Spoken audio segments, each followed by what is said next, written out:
오늘의 말씀은 데살로니가 전서 1장 3절부터 5절까지의 말씀입니다. 너희의 믿음의 역사와 사랑의 수고와 우리 주 예수 그리스도에 대한 소망의 인내를 우리 하나님 아버지 앞에서 끊임없이 기억함이니 하나님의 사랑하심을 받은 형제들아 너희를 택하심을 아노라. 이는 우리 복음이 너희에게 말로만 이른 것이 아니라 또한 능력과 성령과 큰 확신으로 된 것임이니라. 우리가 너희 가운데서 너희를 위하여 어떤 사람이 된 것은 너희가 아는 바와 같으니라. 믿음의 역사가 시작되는 많은 분들에게 귀한 간증들이 있습니다.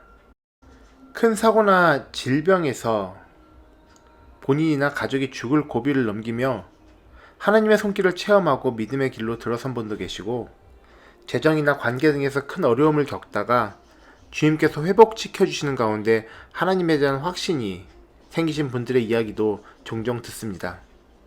신기한 체험들도 많이 있습니다. 제가 전에 섬기던 교회 목사님께서는 크게 비즈니스를 하시던 사업가였습니다. 하나님에 대해서는 전혀 관심이 없었고 오히려 유명한 절이나 고승 등을 찾아다니면서 수양을 하시던 분이셨습니다.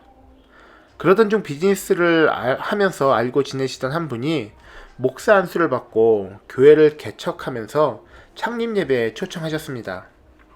이 목사님께서는 말 그대로 개업식처럼 생각하고 참석하셨습니다. 가보니 사람이 너무 없어서 한두 번 더 예배에 참석하게 되었고, 이 교회의 목사님 권유로 한 수련회에 참석하게 되셨습니다. 나름대로 영적인 것에 관심이 많았었기에 자신에게도 믿음이라는 것이 생겼으면 싶었지만 가지고 싶다고 가질 수 있는 것이 아니었습니다. 결국 3일간의 수련회 기간을 채우기가 힘이 들어서 중간에 오고 가는 식사 차량을 타고 돌아오자 싶었습니다.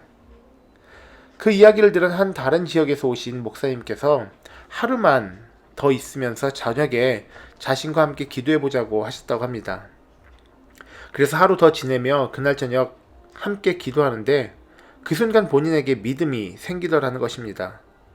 그렇게 신앙생활을 시작하게 되셨고 후에 목사 안수를 받고 지금도 충성되게 계속해서 사역을 감당하고 계십니다. 저 또한 제 삶에서 가장 큰 기적을 말하라고 하면 제가 하나님을 믿게 된 것입니다. 앞서 말씀드린 분들과 같은 큰 기적은 없었겠지만 제 안팎에서 일어난 크고 작은 일들과 무엇보다도 자존심 세고 누구보다 완고한 고집에 욕심도 많던 제가 어떻게든 예수님으로 살고 예수님으로 죽고자 몸부림치는 것을 보면, 물론 그렇게 제대로 살고 있지 못하지만 최선을 다해보려고 하는 모습을 보면 제가 저를 보면서도 신기할 때가 많습니다. 제가 믿고 있지만 믿음이라는 것이 제 뜻대로 어찌할 수가 없는 것입니다. 제 공로도 노력도 전혀 없는 전적인 특별한 은혜로 이 믿음이 바로 시작되었습니다. 지난 시간 말씀드렸듯이 데살로니가 교회는 사도 바울이 3주에 걸쳐서 복음을 전한 곳입니다. 단 3주간의 복음 선포로 믿음 위에 서게 된 데살로니가의 성도들도 이와 다르지 않은 고백을 하고 있을 듯 싶습니다. 전적인 은혜로 복음이 자신들에게 자리 잡았음을 말입니다.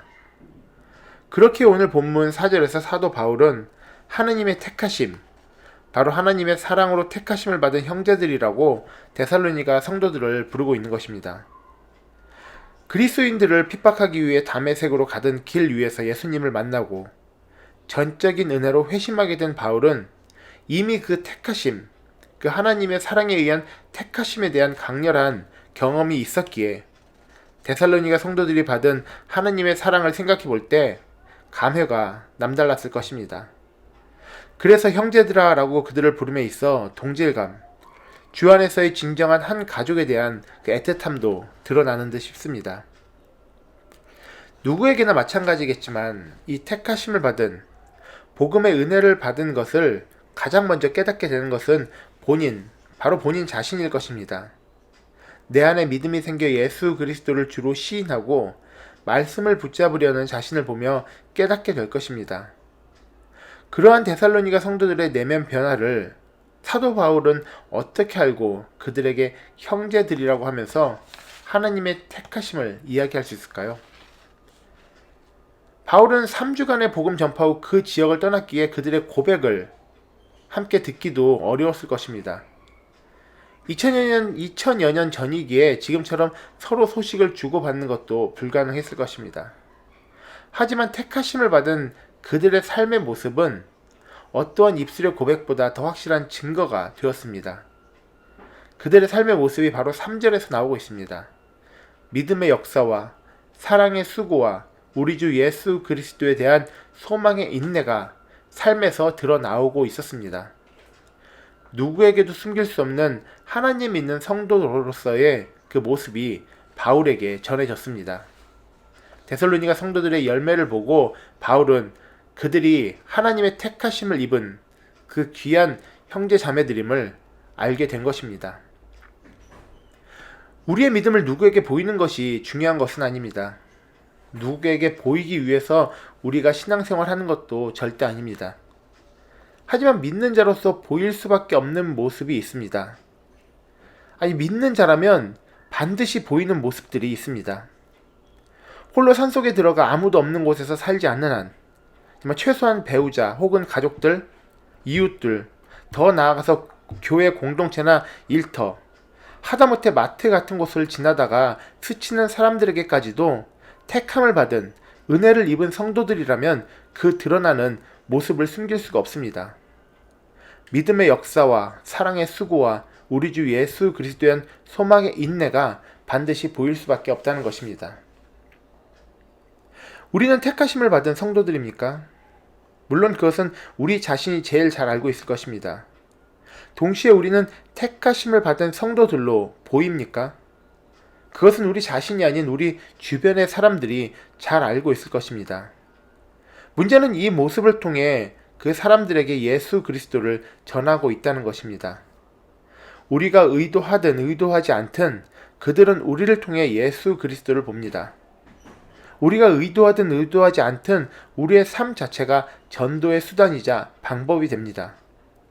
사도 바울은 오늘 본문 5절에서 우리가 너희 가운데 너희를 위하여 어떤 사람이 된 것은 너희가 아는 바와 같으니라 라고 말씀하십니다. 쉽게 말해서 너희와 함께 있을 때 우리의 생활이 어떠했는지는 너희가 잘 알고 있을 것이다. 그것은 바로 너희를 위해서 그렇게 한 것이다 라는 것입니다. 바울은 그들에게 복음을 전하기 위해 그리스도인이라는 이름에 걸맞는 삶을 살기 위해 애를 썼습니다. 처음 우리에게 주어진 믿음이 일방적인 은혜라면 그 은혜를 유지하기 위해 우리는 믿음을 붙잡아야 합니다. 믿음으로 살아야 합니다. 이것은 우리의 책임입니다. 택하심을 받은, 은혜를 받은 자들로서 그 책임이 주어지고 택하심을 받은 자의 삶을 우리의 의지로 또 하나님의 도우심으로 살아가야만 합니다. 우리에게는 사명이 있습니다. 땅끝까지 복음을 전해야 하는 사명입니다. 하지만 이는 땅끝만 전하는 것이 아니라 땅끝까지, 즉 우리가 서 있는 바로 지금 이곳부터 땅끝까지입니다.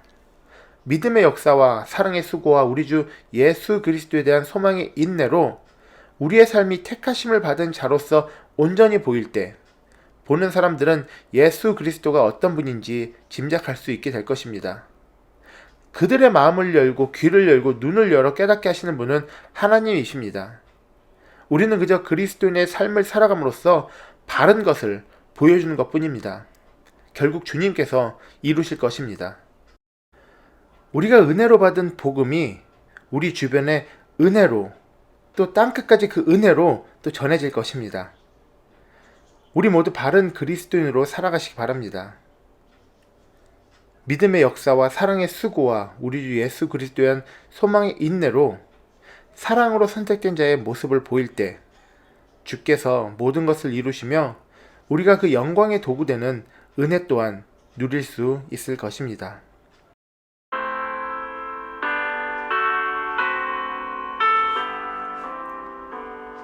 성자의 귀한 몸 날 위하여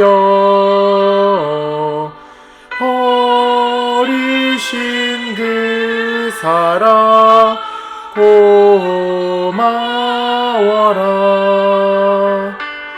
내 머리 숙여서 주님께 말 내어 주님께 바치치리까.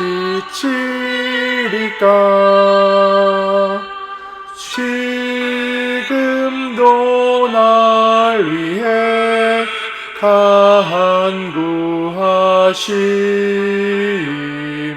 이 옅은 믿음을 아시옵사니.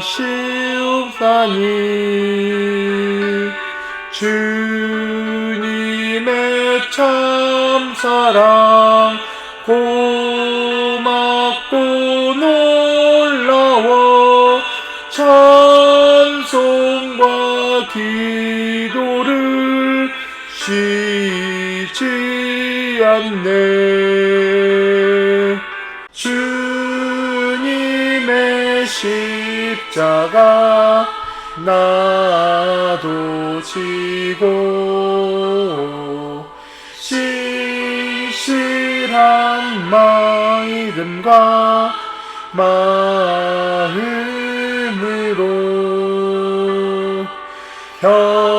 형제의 사랑과 친절한 위로를 네게 나 베풀게 하옵소서. 사랑의 주님, 감사합니다. 우리의 삶이 온전히 전도의 도구 되게 하시옵소서. 믿음의 역사와 사랑의 수고와 우리 주 예수 그리스도에 대한 소망의 인내로 살아감으로 바른 크리스찬의 모습으로 살아가게 하시고 또 보이게 하시고 우리의 삶을 보는 모든 사람들에게 하나님이 어떠한 분이신지 깨닫게 하시옵소서. 그때 이루실 주님의 놀라운 일들을 보며 다시 한번 우리의 믿음이 굳건해지게 하시고 이미 받은 사랑에 더욱 감사하며 앞으로 주실 은혜에 소망을 품고 주님만 바라보며 살아가게 하시옵소서.